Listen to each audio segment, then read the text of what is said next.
We now present For the Record. Wisconsin bails itself out from a 1,000-year flood, while a new candidate runs to become Wisconsin's next governor. Welcome to For the Record. I'm Will Keneally. We start this week with those massive floods inundating areas across Wisconsin, but hitting southeastern Wisconsin especially hard. Now, the city of Milwaukee saw their unofficial totals hit 14 inches of rain, which by some metrics is like seeing multiple winters worth of snow being dumped on the city in just one weekend. Now, that prompted Governor Evers to tour the storm damage and call on the federal government to send aid to the region.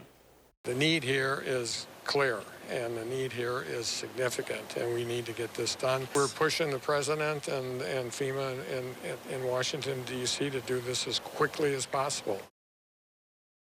And that was followed up on Thursday with a bipartisan letter from Wisconsin lawmakers Tammy Baldwin, Gwen Moore, and Brian Stile, asking the federal government for more assistance. Now, the group wrote this letter to Homeland Security Secretary Kristi Noem, asking for FEMA assistance to conduct a damage assessment from the flooding. Now, that's the step needed for the president to then come in and issue a major disaster declaration. And back here in Wisconsin, Governor Evers went ahead and approved pay raises for state employees. Now, Evers did this without getting the normal sign-off from the state legislature that he would have needed. Now, the governor said a new state Supreme Court ruling that prevents the legislature from blocking some of the governor's actions gives Evers the authority to issue those raises. Now, the raises were already budgeted by the state legislature. The governor's actions this week now disperses that money from state coffers. And in Madison, the back and forth between the city and state over election administration continued. Now, the state faces scrutiny from an incident last year where the city clerk staff misplaced and didn't count close to 200 voters' ballots. Now, the State Elections Commission, in a vote on Friday, issued 7 different orders to Madison on how to change their election process for handling these ballots in order to prevent a similar issue from happening again. City Attorney and Acting Clerk Michael Haas says that the city has already implemented some of the orders issued by the WEC. I think the two main things were, again, how we improved the training for poll workers on processed absentee ballots. In addition, one of the concerns was printing the poll books sooner, closer to the election, and that was also implemented for the spring election.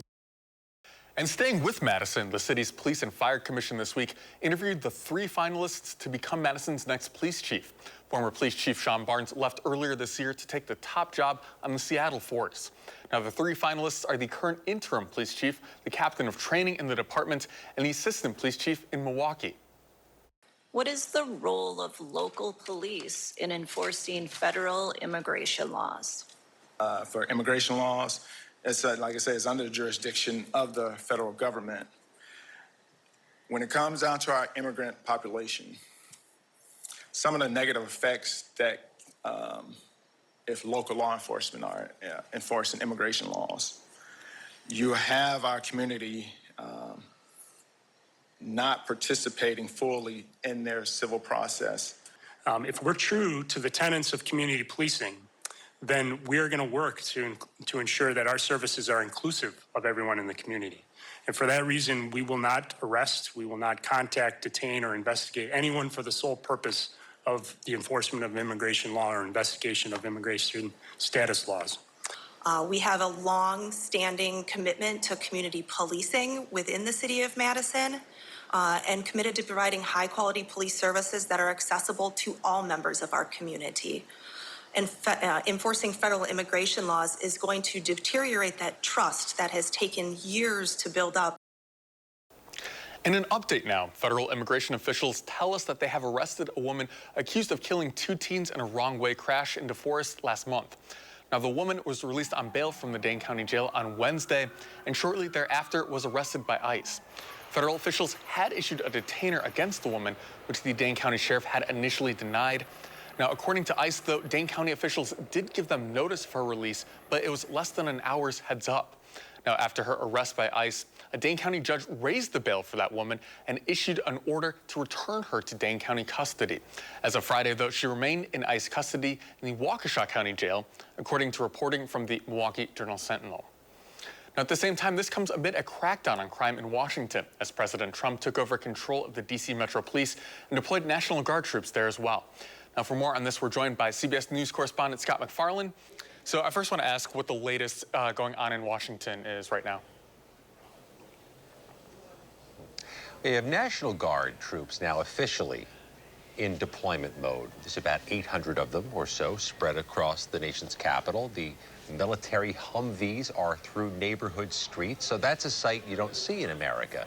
The National Guard in American communities. There's no indication there's been a significant ratcheting up or change in how arrests are being undertaken or in the number or types of arrests. But there is this dual dynamic going on here. There are people who've lived here a long time, for generations, who say it's nice to have extra law enforcement to protect our streets, but there's also the concern that this is a power grab by the federal government that has no certain end date, and there's a concern there. Now, as you're mentioning, depending on however side you fall on it, this is not something that we'll see across the country, right? This is specific to D.C. here. Yes and no. In Washington, D.C., because it's not a state, it's not a city, it's a federal district, the president has unique powers here. He can unilaterally call up the National Guard, which answers to him, and he can federalize the local police department. Can't do that in other U.S. communities. But there is a concern that this is modeling something he may try to bring elsewhere under different authorities. And the president has certainly been critical of other cities across the country, be it Chicago, New York, Los Angeles, San Francisco. Will this become a pattern? It's difficult to see how that would happen legally, but you're going to hear concerns it's being practiced in Washington. Scott McFarland, thank you. When we come back, we sit down with the Lieutenant Governor and Democratic candidate for governor, Sarah Rodriguez. And later, we take a look at back to school on the field with the director of WIAA. We'll be back with more For the Record right after this.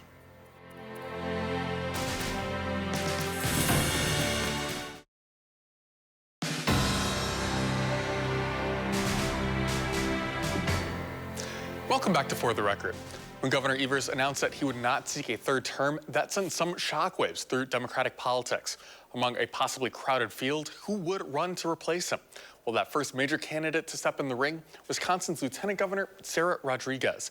Now, we joined her on the campaign trail this week at an event at a union hall in Madison. So I'm always fascinated. I imagine for politicians, there's a moment where that switch flips. You decide, yes, I want to run. What was that moment for you?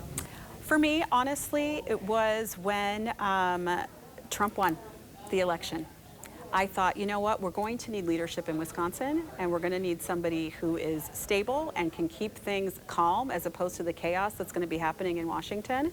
And I was ready for either one, whether it was going to be supporting Governor Evers in his third term or whether it was going to be running for governor myself. So I wanted to be prepared. I wanted to make sure I could hit the ground running, and that's what I did. Yeah, I was going to say, so you kind of maybe made that decision fall of 2024. There have been that kind of allegations that you're maybe prepared early to run before you had actually made that announcement. But as you say, you're prepared for both scenarios? For either scenario. I actually had a video for Lieutenant Governor and I had a video for Governor. I was ready to go. I wanted to make sure that I could support Governor Evers if he wanted me to, but I was going to be running for governor. I think we need leadership in the state, and I think I can bring that to the table. Kind of in that spirit, for those who might not know your work as Lieutenant Governor, how would you introduce yourself to those contact voters?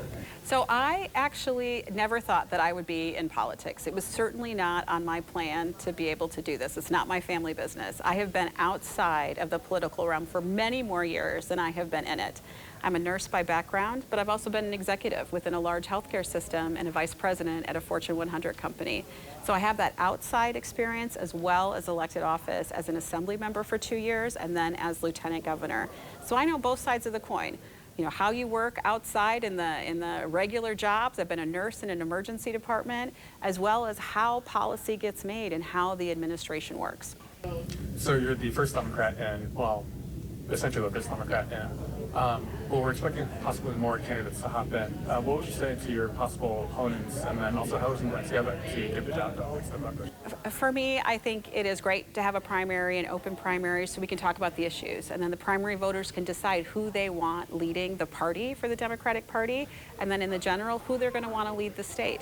So I think it's a good thing when we have more people within the primary. It prepares us for the general, and I welcome anybody and everybody who thinks that they want to run for this, because I know that we all have the best interests of Wisconsinites at heart. And what do you make of the Republican field so far? So right now, I think there's only 2 people who have announced that they're going to be running for governor. I imagine that field will get broader. But what I would caution Wisconsinites is that we see what the chaos is on the federal government with the Trump administration. And I, for one, do not want that in Wisconsin. We do not want that level of chaos, and that is going to happen if we have a Republican governor. You touched on it briefly, but I want to ask you a little bit more directly. What from your background would you take to the East Line of the Capitol? So I've managed multi-million-dollar budgets. I've been an executive. I've managed lots of people, but I've also been able to work on policy and then see firsthand how Governor Evers ran his administration and how the administration works with the legislature. I have all of those things and all of those skill sets that I bring to the table, and I think you want that in a chief executive. I was also prepared to run. I was ready to go. I was ready to lace up my shoes and go. And I'm going to be ready on day one to make sure that we do what's right for Wisconsinites. When we talk about budgets, how would you grade this past budget for Wisconsin? So I think Governor Evers did the best that he could with a very hostile Republican-led legislature to be able to get this budget across the table. I do think when I'm governor, we can do better. We can invest in Wisconsinites. We are able to put more dollars into public schools. We are able to expand Medicaid, which 41 other states have done, which would bring us almost $1 billion a year that we can invest in Wisconsinites. It makes sense for health care. It makes sense fiscally. These are the kind of things that I'm going to be able to do as governor. So you've been asked this before, whether you'd sign this kind of budget. I'm going to ask you that again, but also you were in the Assembly, right? Would you have voted for this past budget as well? So I understand why the governor signed the budget, because we were on a time crunch and he was working with a hostile Republican legislature. But I think we can do better, and we have a real opportunity in 2026 to flip the state Senate and flip the state assembly. We're going to be able to get many of our priorities across that finish line, which includes more investment in public schools, more investment in housing, more investments in childcare. These are the kind of things that I'm hearing across all 72 counties. As Lieutenant Governor, I have been to all 72 counties every single year I've been Lieutenant Governor, and that's what I'm hearing from people, is that they're feeling squeezed.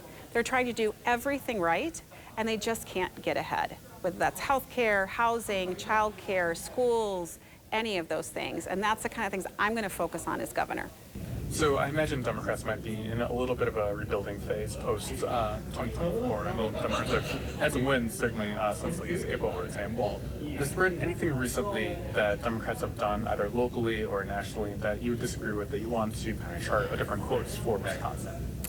You know, I'm not sure that I would say anything nationally that I would necessarily disagree with, but our politics is local, right? I'm going to focus on Wisconsin. I'm going to focus on what Wisconsinites need. I'm not worried about what's happening in New York. I'm not worried about what's happening in D.C. I'm worried about what's happening in Wisconsin.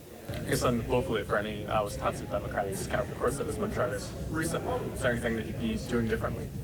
You know, I think that we have a good infrastructure here in Wisconsin to be able to talk to voters. I do think that we need to go anywhere and everywhere, knock on every door, make sure no county is unvisited, no door is unknocked. You know, we maybe have not spoken to more rural communities in the past. We need to make sure we have a strategy where we are talking to everybody all across the state, all 72 counties, because we know that it's important to listen to people and be able to see what they want in the administration and what they want in their governor. So we've seen nationally, to bring it back to national politics, we've seen the Texas Democrats leave their state, as Wisconsin Democrats did back in 2011, to prevent this quorum over the issue of redistricting. We've seen Governor Evers say that he doesn't want to redraw the maps in cycle here. Is that something that you'd be open to if Democrats have the trifecta? So what I think we have is we only have 2 Democratic representatives federally, and we're a purple state. We should be about 50-50, so we're not quite there yet. So there may be some room to look at those maps and see if there's some gerrymandering going on as to why we don't have the level of representation that we should have. I am not a fan of mid-state redistricting, mid-year redistricting, because basically what Trump is trying to do is he knows his policies aren't popular. So he is basically trying to keep people from voting out the individuals who would make sure that he does not implement these unpopular policies. So let's make sure it's one vote, one person, and that if people do not want President Trump's policies, that they are able to vote and they are able to put in representatives who are going to put a stop to some of what he's doing. And then January 2027, if you were to win, what would be day one? Day one for me is we're going to make sure that our priorities are working within the Assembly and working together with the Assembly and the Senate to get things across the finish line. We're going to make sure that we expand Medicaid. That 41 other states have done it. We're able to get some dollars in the door. We should be able to do that. We can increase funding for our school systems. That's going to be something I want to work on. We want to have a complete policy for affordable housing. And that is something that I hear, I don't care where I am in Wisconsin. And of course, we're going to restore union bargaining rights here because that's going to lift wages for everybody across the state. When we come back, we take a look at how schools are preparing to get back to school out on the field. We sit down with the director of the WIAA for more. We'll have more For the Record right after this.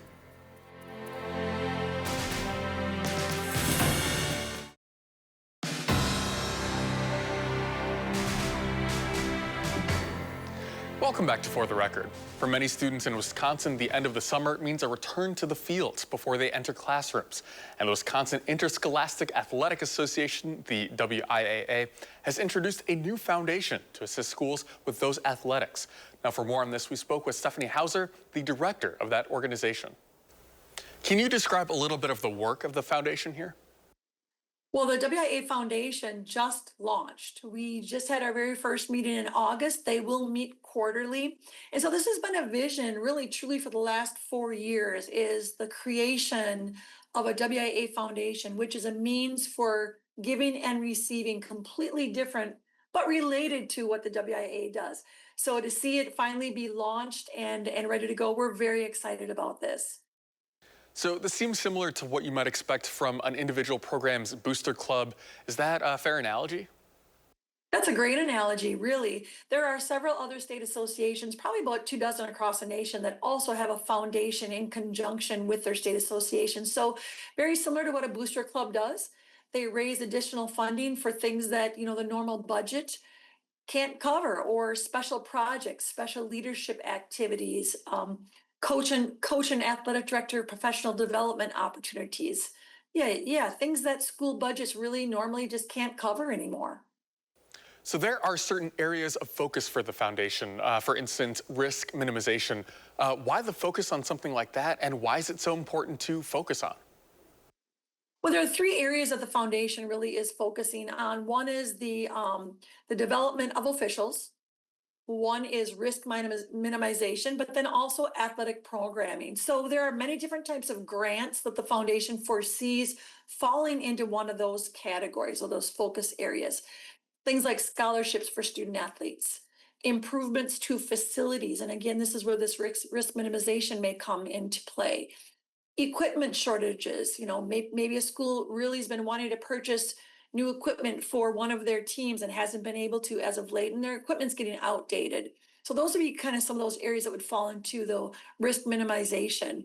And then that officials development, whether it's starting an officials class for your high school students, which is really becoming very popular right now to help us offset the officials shortage, whether it's developing a program for your athletic directors, your coaches to grow and learn and provide more opportunities, or a program for your students themselves to develop their leadership opportunities. A lot of different areas that these grants probably will fall into one of those 3 focus areas. So do we see similar need from different schools across the state? I'm thinking, for instance, some of the big 8 schools here in South Central Wisconsin may have very different needs than a school in more rural districts. We really believe that the foundation is going to appeal to schools across the state, big, small, urban, rural. We really think that a lot of our members will find a need somewhere in one of these focus areas where they could use some extra help. You already mentioned booster clubs. Booster clubs already do a lot for our schools. This is just another option, another opportunity, and might look just a little different than what they normally can get from their own booster club. But again, the association's excited about this possibility and what this is going to lead to for schools. And you were talking about some of the official training there earlier. Do we still see a referee shortage right now? Simple answer is absolutely yes. Now, the numbers that we are seeing are a little deceiving because actually for the last 3 years in a row, the WIA has had a record number of licensed officials. So it seems contrary to that narrative that we have a shortage. But what we've seen a huge increase in is very, very young officials, especially those in high school. Many of our schools recognize that official shortage, and they started a high school officiating program. So we've got upwards of 2,000 student licensed officials right now. So again, that 10,000 number that we've achieved the last 3 years is for sure a sign of good things coming. But for schools' immediate needs and those varsity level, very experienced officials, there still is absolutely a shortage across the board and in all sports. When we come back, President Trump makes a new judicial appointment. We'll have more For the Record right after this.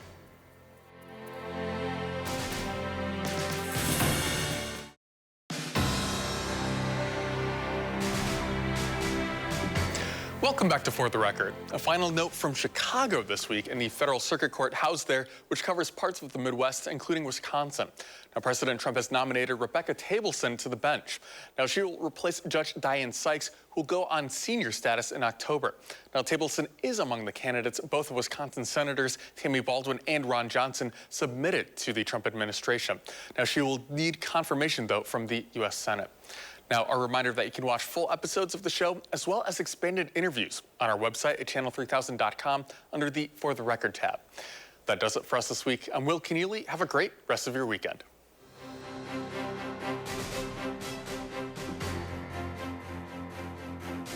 This has been For the Record.